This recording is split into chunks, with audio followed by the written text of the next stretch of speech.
À la une de l'actualité, Conseil des ministres aujourd'hui au palais présidentiel sous la houlette du chef de l'État Alassane Ouattara. Plusieurs décisions ont été prises dont l'adoption d'un projet de loi modifiant la CEI, la Commission électorale indépendante. Le PDCI-RDA a 68 ans aujourd'hui. Le plus vieux parti de l'Afrique de l'Ouest a marqué cette date anniversaire par plusieurs activités, dont des journées portes ouvertes. Plusieurs membres du PDCI ont été décorés à l'occasion des festivités. Les femmes parlementaires de Côte d'Ivoire apportent leur soutien à la ministre de la Santé dans la lutte contre la fièvre Ebola. Les autorités ivoiriennes sont à pied d'œuvre pour empêcher la maladie de s'installer dans le pays. La rencontre entre les femmes députées et la ministre Raymond Goudou Kofi a eu lieu au plateau à Abidjan. Voilà pour les titres. Il est 23 h. Bonsoir et bienvenue dans votre journal. Le gouvernement ivoirien vient d'adopter un projet de loi modifiant la CEI, la Commission électorale indépendante. La nouvelle CEI comporte 13 membres contre 31 pour l'ancien format. C'est l'un des sujets abordés aujourd'hui au cours d'un conseil des ministres présidé par le chef de l'État, Alassane Ouattara. On en parle avec Jérôme Kofi Aboulin. Palais présidentiel, nous sommes le 9 avril 2014. Si l'on se permet de parler de quorum à l'occasion du Conseil des ministres ce mercredi, l'absence d'ailleurs justifiée de certains membres du gouvernement n'est rien comparé à la présence massive de ceux déjà en place à l'arrivée du président de la République, Alassane Ouattara, dans la salle pour cette réunion hebdomadaire. Quorum donc atteint. La réunion, pour ce qui est du temps rendu nécessaire pour aborder toutes les questions à l'ordre du jour, a duré environ 1h30. L'une des décisions prises concerne la CEI qui doit être désormais composée de 13 membres au lieu de 31. Le projet de loi extrait des organes de la CEI les groupements ou acteurs politiques dont la présence ne se justifie plus. Aujourd'hui, donc, la CEI est ramenée à 13 membres. 13 membres dont 4 représentent le président de la République et le gouvernement, 3 représentent la société civile, dont 2 religieux, 3 représentent le parti ou les groupements de partis qui sont au pouvoir et 3 représentent les partis ou groupements politiques de l'opposition. Le Conseil s'est une fois de plus préoccupé du système de la santé en Côte d'Ivoire, ce qui justifie la présence de la ministre de la Santé et de la lutte contre le sida au point presse. Madame Raymond Goudou Kofi a d'abord évoqué le cas Awa Fadiga, décédé au CHU de Cocody. Le gouvernement a vraiment pris le problème de la santé à bras-le-corps. Les choses sont en cours. C'est vraiment dommage ce qui est arrivé avec le décès de Mlle Fadiga et bien sûr tant d'autres qui ne nous ont pas été signalés. Mais le processus est en cours.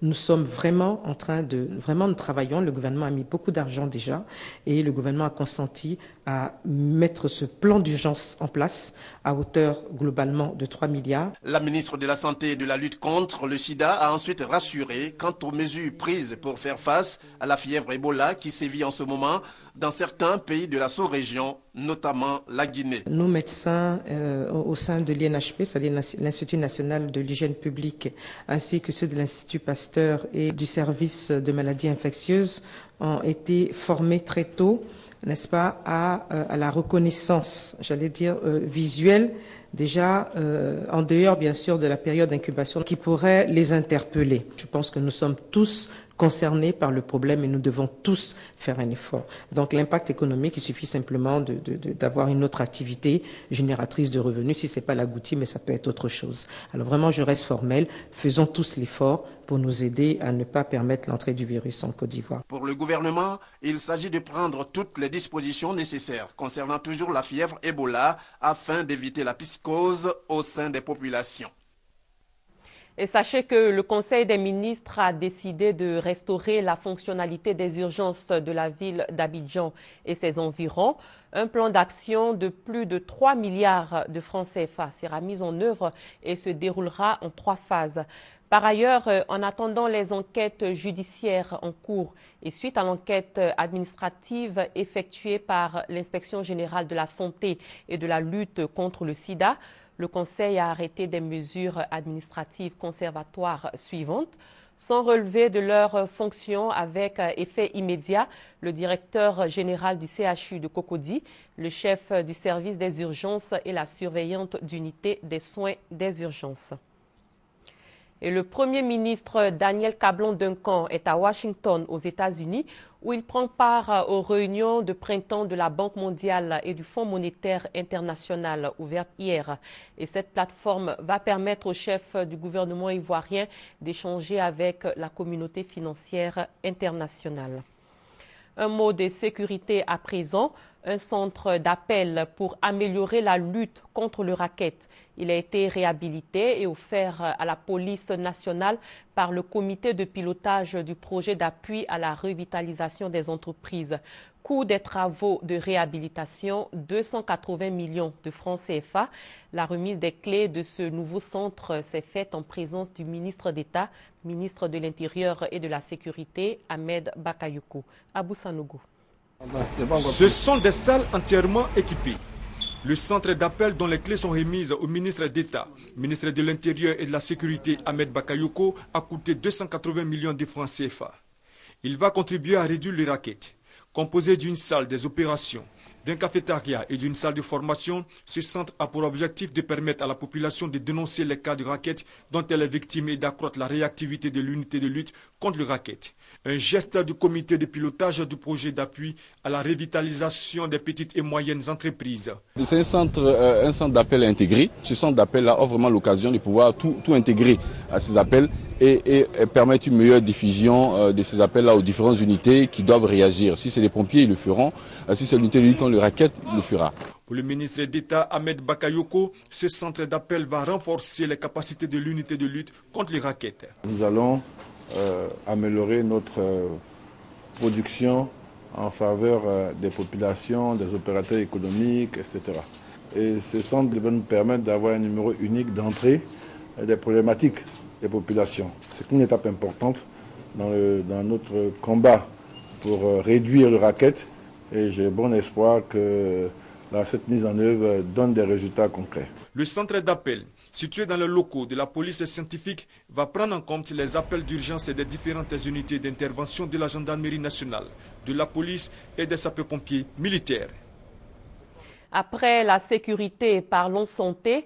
Les femmes parlementaires de Côte d'Ivoire apportent leur soutien à la ministre de la Santé et de la lutte contre le sida dans la lutte contre la fièvre Ebola dans le pays. C'est la troisième rencontre du genre après les préfets et les partenaires de la santé. La rencontre a eu lieu au plateau et on en parle avec Patricia Omoetia.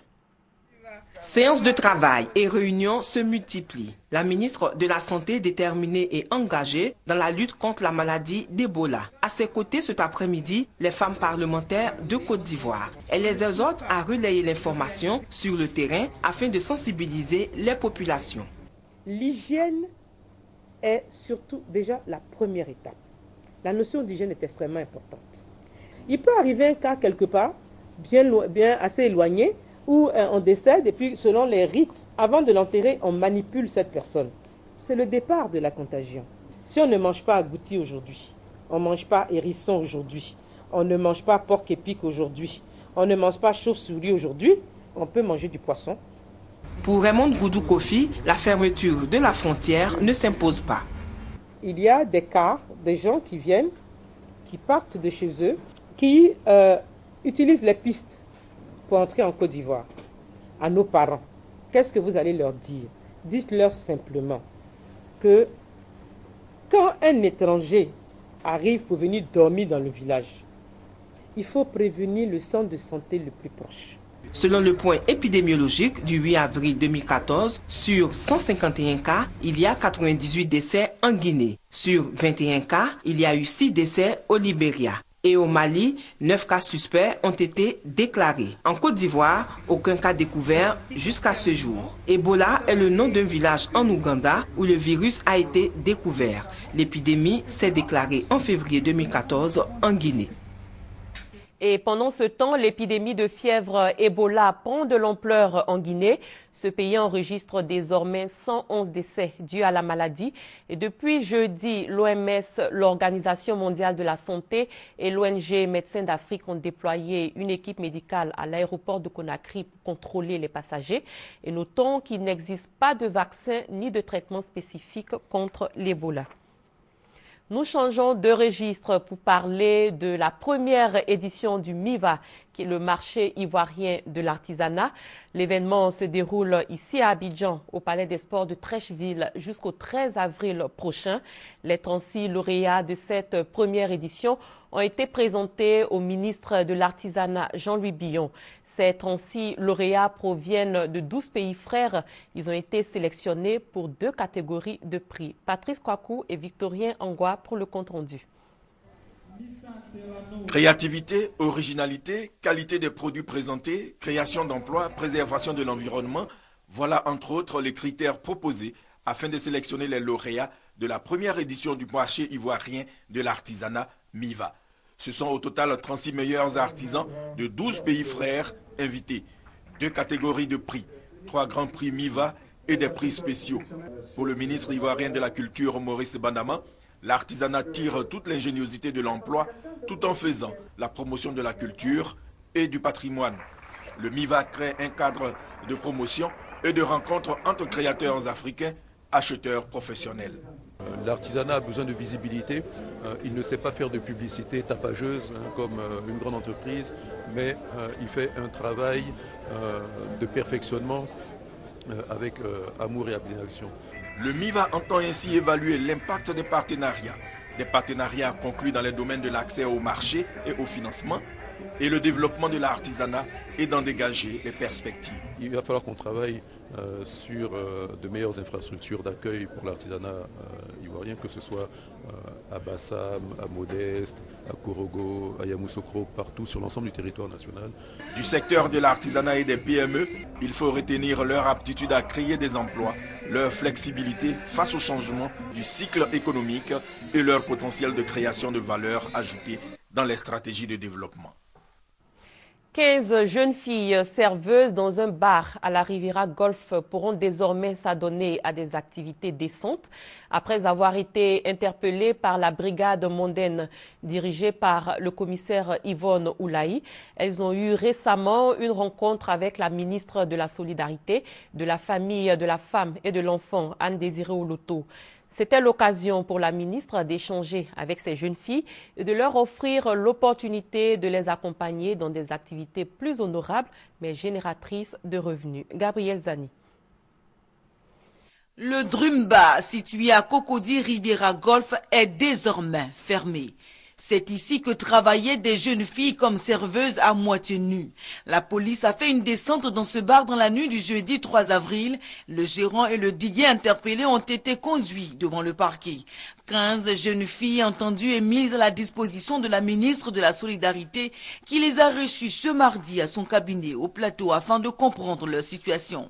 J'ai 2 enfants et puis bon, franchement c'est moi-même qui m'occupe de mes enfants qui vont à l'école et tout ça, donc personne ne m'a envoyé dans ce bar, c'est moi qui ai décidé d'aller travailler là-bas parce que vraiment, j'ai gagné bien ma vie là-bas. Amener les clients à consommer la boisson par tous les moyens, c'est bien la tâche difficile, aux conséquences souvent irréversibles à laquelle se livrent ces filles entre 18h et 6h du matin. Il n'y a pas trop longtemps, ça fait pas encore une semaine de cela, j'ai découvert que je souffre d'un début de cirrhose de foie. Cela est dû à la consommation abusive de l'alcool et puis à les boissons frélatées. Pour en moyenne 25 à 50 000 francs CFA par jour, elles sont souvent battues ou violées par des hommes ivres. La ministre de la Solidarité a décidé de les aider. Le cadre de la politique d'autonomisation économique de la femme proposait autre chose à ces filles, qui apparemment sont volontaires. Je les recevrai donc jeudi à nouveau pour leur permettre de franchir le pas, de s'engager et de choisir la vie qu'elles veulent mener. Mais je crois qu'elles ont le droit de se battre pour leurs enfants, pour leur famille, mais pas à n'importe quel prix. Mais Anne-Désirée Oloto n'en restera pas là. Des descentes policières dans les bars seront de plus en plus fréquentes. Oui, il faut s'y attendre. Nous avons une réunion il y a à peine 10 jours Aujourd'hui, voici les premiers résultats. Madame la directrice de la police mondaine nous a assuré que ce complexe ou ce bar ne saurait en aucune manière être ouvert à nouveau. Tout en invitant les filles à sortir de ce milieu et les populations à dénoncer les cas de proxénétisme déguisés dans les bars et autres lieux, la ministre compte ouvrir un centre d'accueil pour recevoir ces filles aux conditions difficiles. Les femmes du secteur du vivrier ont reçu 1000 balances qui seront distribuées dans 31 régions et 13 communes du district d'Abidjan. C'est un don du président Alassane Ouattara. Il a été remis aux femmes par le gouverneur du district d'Abidjan, Begré Mambé, et c'était en présence des élus municipaux et du ministre de la Famille, Anne-Désirée Ouloto. La vente au tas en passe d'être révolue dans nos marchés. Place maintenant à la vente au kilo. Et ce, grâce à un don de 1000 balances fait par Begré Mambé, gouverneur du district d'Abidjan au nom du chef de l'État aux femmes du vivrier de Côte d'Ivoire. L'appel de Mme Irié Loucolette, présidente de la Fédération des coopératives du vivrier en Côte d'Ivoire, a été entendu. Aujourd'hui, avec la vente au kilo, toutes ces filles qui traînent, elles seront obligées de s'approcher dans leur commune. Les coopératives qui sont dans leur commune, pour qu'elles puissent avoir quelque chose pour vendre, pour pouvoir se prendre en charge. Pour Anne-Désirée Ouloto, ministre de la Solidarité, de la Famille, de la Femme et de l'Enfant, l'heure n'est plus au discours. Il faut agir en faveur de ces femmes qui se saignent nuit et jour pour approvisionner le marché ivoirien. Investir dans la femme, c'est donner une chance à l'éducation de nos enfants. Investir dans la femme, monsieur le gouverneur du district d'Abidjan, c'est faire vivre vos collectivités. Ce sont des femmes à la tâche qui prennent l'engagement d'œuvrer contre la cherté de la vie pour que du sachet, on en vienne enfin au panier de la ménagère. Avec cette balance, nous, les commerçants, nous allons gagner, les consommateurs aussi vont gagner et les producteurs vont gagner. Donc avec la balance, ça nous arrange. On dit merci à monsieur le président. Le gouverneur Begré Mambé promet faire davantage si les femmes utilisent effectivement les balances reçues. C'était donc un commentaire de Patricia Omouetia. Et comme annoncé, la liste des étudiants bénéficiaires de chambres au campus universitaire de Cocody a été mise en ligne hier en fin d'après-midi sur le site internet du Centre régional des œuvres universitaires d'Abidjan, www.croabidjan.ci. Et ce sont environ 3800 étudiants sur plus de 11 000 postulants qui vont bénéficier de chambres disponibles dans l'enceinte de l'université Félix Houphouët-Boigny. La réaction des étudiants sur place avec nos reporters Eve Boué et Franck Quadio. 1453, c'est le nombre d'étudiants qui bientôt rejoindront les chambres des résidences de l'université Félix Houphouët-Boigny. 508 filles et 945 garçons, une première liste pour commencer et déjà quelques réactions. Je suis d'abord heureux parce que je vois mon nom là. Nous profitons de cette occasion pour dire sincèrement merci au ministre de l'Enseignement supérieur. Il a tenu parole. Je suis heureux d'avoir été retenu parce que nous sommes nombreux, nous qui avons postulé. Heureusement, il y a d'autres qui n'ont pas été retenus. On nous a dit qu'il y a une deuxième liste en attente, en cours de traitement.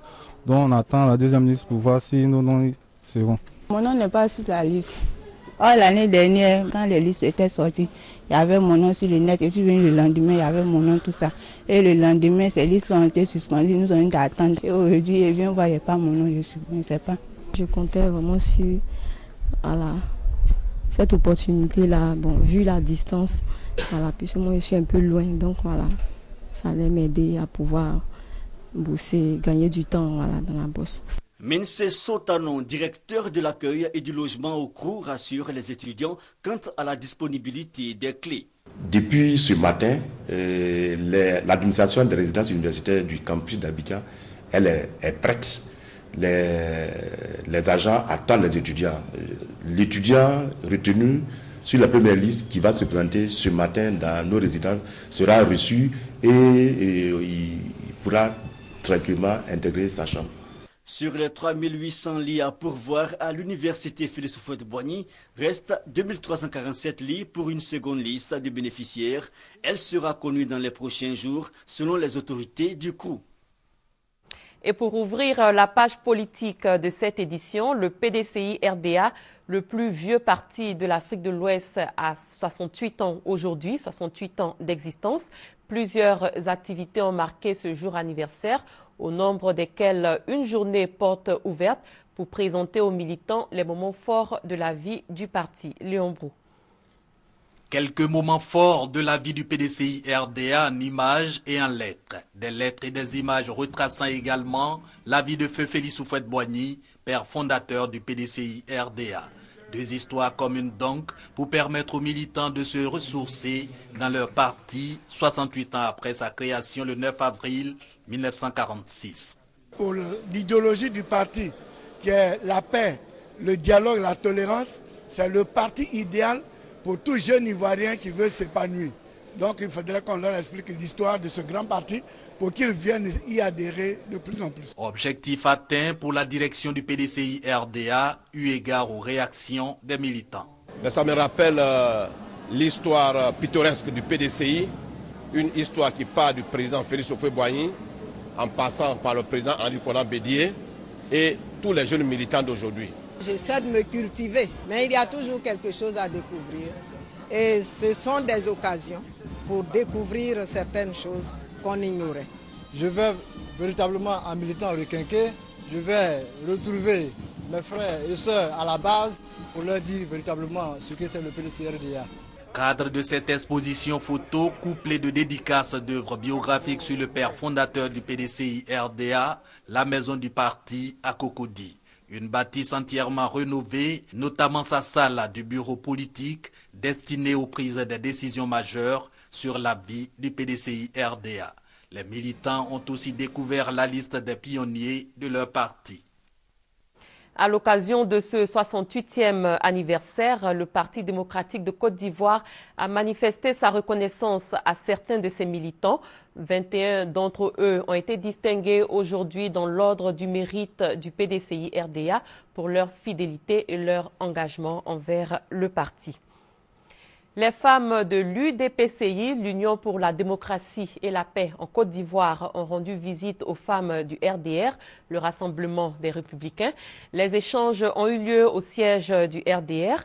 Il s'agissait pour les femmes de l'UDPCI de présenter leur nouveau bureau à l'organisation des femmes du RDR et de tracer les grandes lignes de leur collaboration en vue d'un soutien à la candidature unique du président Alassane Ouattara au sein du RHDP à la présidentielle de 2015. Alexis Ouedraogo. Depuis novembre dernier, les femmes du parti du Dr Albert Mabritois-Keus ont un nouveau bureau. Ils initient des tournées auprès des organisations sœurs pour se présenter, mais aussi tracer des lignes de collaboration pour les prochaines échéances présidentielles. À notre congrès, nous avons pris de très grandes décisions. L'une de ces décisions, c'est qu'en 2015, que l'UDPCI soutienne la candidature du président Alassane. Donc nous luttons pour cela.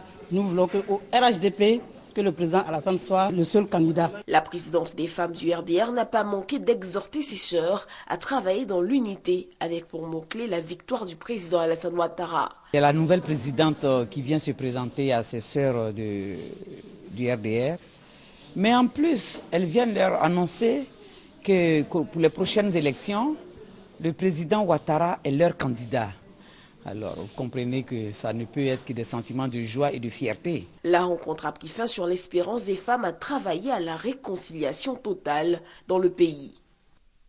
Le conseil régional du Tchologo est en tournée pour rencontrer les populations de la région et aussi pour échanger avec elles sur leurs difficultés. Le conseil vise également ce rapprochement avec les populations pour leur expliquer sa mission. Les témoignages de Kwadio Kwame, Jean de Dieu. Le Conseil régional, instrument de développement économique, social, culturel des régions, est très peu connu des populations. Depuis le Conseil général jusqu'à maintenant, la population qui vous a élu puisse vous connaître. La population se sent concernée. On ne reste pas là-bas parce que le Conseil dit que le chef-lieu, les choses opinions dans le chef-lieu du département. Mais si vous restez là-bas, ils ne vont pas jamais se sentir concernés, même si vous réalisez les choses. Le Conseil régional du Tchologo veut donc inviter les populations à s'approprier cet outil de développement. Il a donc décidé de sillonner les 3 départements de la région afin de mieux expliquer la mission du Conseil régional aux populations. Après Ferkese Dougou, C'est la localité de Kong qui a accueilli l'équipe dirigée par Kone Lassila. Les intervenants au cours de cette rencontre ont salué cette initiative qui vise à impliquer toutes les forces vives dans l'essor de leur localité. Le préfet a exhorté les filles et fils du Kyologo à mettre de côté les intérêts personnels pour se mobiliser autour du développement de leur terroir commun. Pour sa part, le président du conseil a présenté aux populations de Kong les projets prioritaires de son conseil. Il y a la carte sanitaire, par exemple de la région, sur celle-là qu'on va travailler, et on va aller vers le ministère de la Santé pour voir les préoccupations. La carte scolaire aussi, sur laquelle nous avons travaillé, et qu'on va approcher le ministère de l'Éducation nationale pour accélérer les choses. Au cours de cette deuxième session du conseil régional du Kyologo, de nombreux autres points ont été débattus, notamment l'épineux problème de l'exploitation clandestine de l'or dans la région et le manque d'eau en saison sèche. Rendez-vous est donc pris pour Wangolodougou, cadre du prochain conseil régional du Kyologo. La question de l'apatridie au centre d'une réunion de journalistes africains à Dakar, au Sénégal. Des millions de personnes dans le monde en sont victimes. La rencontre de Dakar a été initiée par le Haut Commissariat des Nations Unies pour les réfugiés dans le but de faire percevoir aux journalistes l'urgence pour les gouvernements de s'intéresser à l'apatridie. Et je rappelle qu'une personne apatride n'est considérée par aucun État comme son ressortissant, et cela par application de sa législation. Hugues Hervé-Blé. Des personnes sans défense qui ne jouissent d'aucun droit défini et qui vivent grâce à la bonne volonté et à la tolérance, ce sont les caractéristiques des apatrides. Elles sont estimées, ces personnes, à 700 000 en Afrique de l'Ouest et à 12 millions dans le monde. Aider la personne apatride à vivre dans la sécurité et la dignité jusqu'à ce que sa situation puisse être réglée, c'est le combat du Haut Commissariat des Nations Unies pour les réfugiés. En conviant à un atelier de formation à Dakar, les professionnels des médias des pays de la sous-région, l'UNHCR avait à cœur d'obtenir leur contribution à la prévention et à la réduction de l'apatridie, également à la protection des droits de l'apatride. Cette personne, qu'aucun État ne considère comme son ressortissant du fait de sa législation. Les personnes qui sont apatrides sont des personnes qui n'ont pas de droits, qui sont donc exposées à une très grave vulnérabilité. Alors, le message il est très simple. Il faut identifier les personnes apatrides. Il faut aussi réformer les pratiques administratives afin que les personnes, beaucoup plus facilement qu'aujourd'hui, puissent avoir une preuve de leur nationalité. Et ça commence par l'acte de naissance. Il n'y a pas suffisamment d'enfants dans la région qui disposent aujourd'hui d'actes de naissance. 9 États de la sous-région ouest-africaine, parmi eux la Côte d'Ivoire, ont ratifié la Convention de 1954 sur le statut des apatrides. Le centenaire de ce traité mis en place par l'ONU pour réglementer le statut des apatrides et garantir leurs droits humains à ces personnes sans nationalité, sans identité, donc sans existence juridique, sera célébré à Yamoussoukro en juin 2014. À l'étranger, le champion paralympique sud-africain Oscar Pistorius était aujourd'hui face au procureur au tribunal de Pretoria. Oscar Pistorius est accusé d'avoir tué sciemment sa petite amie Riva Steenkamp dans la nuit du 13 au 14 février 2013. Suivez ce reportage. Il est à la barre du tribunal de Pretoria depuis 2 jours, mais la partie la plus difficile du procès commence aujourd'hui pour Oscar Pistorius, accusé du meurtre de sa petite amie. L'ancien athlète handisport est interrogé par le procureur qui est entré dans le vif du sujet, poussant Oscar Pistorius à admettre le meurtre de Riva Steenkamp. Vous avez tué Riva Steenkamp, c'est ce que vous avez fait. J'ai fait une erreur. Ça fait 3 fois que vous le dites. Quelle est votre erreur? Mon erreur, c'est que j'ai pris la vie de Riva. Vous l'avez tué, vous avez tiré, vous l'avez tué. Pourquoi ne prenez-vous pas vos responsabilités? Je l'ai fait. Dites-le, dites oui, je l'ai tué. J'ai tiré, j'ai tué Riva Steenkamp. Je l'ai fait. Le procureur, Guérinel, a voulu pousser l'ancien athlète dans ses limites en présentant des photographies très violentes du corps de sa compagne. Il a également présenté une vidéo où l'on voit le champion handicapé s'exercer au fusil sur un champ de tir, puis faire exploser une pastèque d'un coup de pistolet. Vous avez fait exploser la tête de votre ami comme une pastèque, a lancé le procureur. Ce matin, l'avocat d'Oscar Pistorius a souhaité qu'il raconte les moments qui ont suivi les coups de feu, mais il a aussi voulu qu'il revienne sur les minutes qui ont précédé le meurtre. Monsieur Pistorius, avez-vous eu l'intention à quelque moment que ce soit de tuer Riva? Je n'ai jamais eu l'intention de tuer Riva ni qui que ce soit. Oscar Pistorius continue de défendre la thèse de l'accident. Il a maintenant face à lui un procureur qui croit lui à la thèse de l'assassinat et qui ne manquera pas de le mettre devant ses contradictions. En France, la liste des 14 secrétaires d'État a été dévoilée aujourd'hui par le secrétaire général de l'Élysée. Et tout comme au gouvernement, la question de la parité a été respectée. La publication de cette liste intervient au lendemain du discours de politique générale du Premier ministre Manuel Valls devant l'Assemblée nationale et une semaine après la nomination des ministres. Et c'est la fin de ce journal. Merci de l'avoir suivi. Très bonne suite de programmes sur RTI1.